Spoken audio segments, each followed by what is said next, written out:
Assalomu alaykum hurmatli bog'bonlar, hurmatli tomorqa egalari. Navbatdagi bog' zarar kunanda va kasalliklarga qarshi kurash bo'yicha ma'lumotlarimizni, video suhbatimizni davom ettiramiz.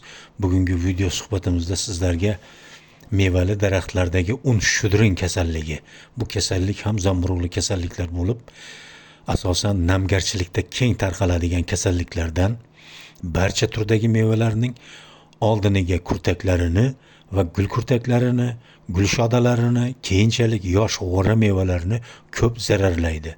Bu un shudring kasalligining belgilari oldiniga kul rang g'uborli dog'lar shaklida ko'rinib, keyinchalik qo'ng'ir zangsimon dog'larga aylanishi, yaproqlarini qayiqsimon shaklga keltirishi bilan xarakterlanib, o'sishga, meva sifatiga yomon ta'siri bilan novda va shoxlarning qurib qolishi holatigacha zarar yetkazishi bilan kuzatilgan.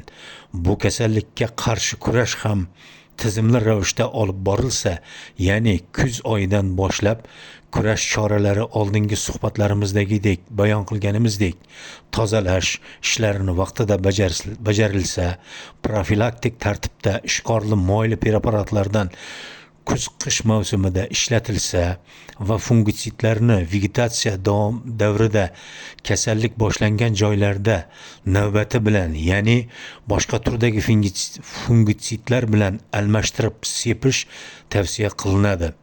Bu kasallikka qarshi ham samarali kurash bu turdagi zamburug'ning hayot tarzini chuqur bilishdan iboratdir.